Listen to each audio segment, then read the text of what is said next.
I always knew that I wanted to be in the beauty industry. My mom did hair for 25 years. Like, I literally grew up in a salon. My brother's fiance told me about the lash industry.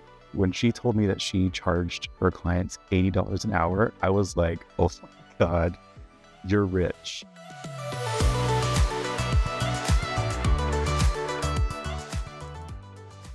There's not a lot of guys in this industry at all. So I said, if I'm going to do this, I have to be really good because I'm already going to have a reputation. So if I don't have a really good reputation, this isn't going to get off the ground at all. I worked very hard and perfected my classics and moved on to ProMades. Anything involving sunshine. Like, I love going to the beach. I love going on hikes. Like, it sounds like I'm really outdoorsy. I'm not, but I really like to just like be in the sun. And I feel it's really easy for your identity to kind of just become lash artist. I know I struggled with that in the very beginning. And I remember my partner had a conversation with me. He says, I want to date Chris. I don't want to date that lash guy. So I had to do some work and really put boundaries on my work life to say my work ends at this time.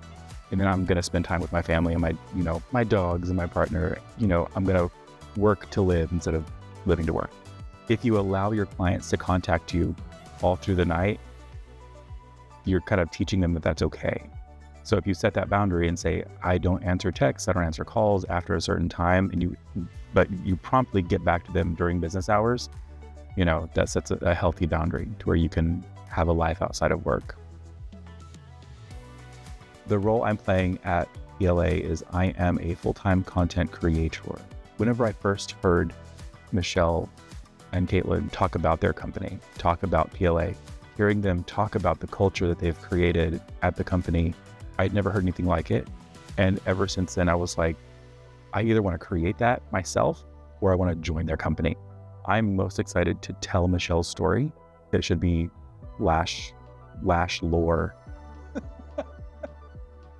Not a lot of people know that Michelle employs 700 women in Vietnam. The fact that PLA does legitimately make a difference in so many people's lives, it's not just a stamp that you put on a product. There is story behind it and there's real meaning behind it. And that is something that I'm really excited to be a part of.